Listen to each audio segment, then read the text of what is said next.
கடந்த ஒரு மாதமா எனக்கு பயங்கர மன உளைச்சல், தூக்கம் இல்லை. எனக்குள்ள பல கேள்விகள் தினம் நான் கேட்டுட்டு இருக்கிறேன். என்னடா நான் தப்பு பண்ணேன்? என்ன நான் தப்பு பண்ணேன்? தூங்குறதுக்கு முன்னாடி இதுதான் எனக்கு மனசில் படும். தூங்கி எழுந்த உடனே எனக்கு ஒரு கேள்வி, என்ன நான் தப்பு பண்ணேன்? ஏன் நான் மாற்றப்பட்டேன்?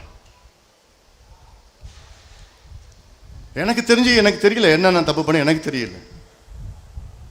ஒரு மாசமா ரொம்ப மன உளைச்சல் நான் இருக்கிறேன்.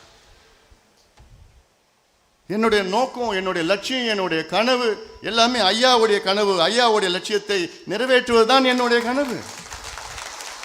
வேற என்ன இருக்க போகுது? இவ்வளவு காலமா ஐயா என்னென்ன சொன்னாரோ அதை செய்து முடித்தவன். இனியும் ஐயா என்ன சொல்கிறாரோ அதை நிச்சயமாக ஒரு மகனாக, கட்சியின் தலைவராக நிச்சயமாக அதை செய்து முடிப்பேன் நான். அது என்னுடைய கடமை. அது என்னுடைய கடமை. அது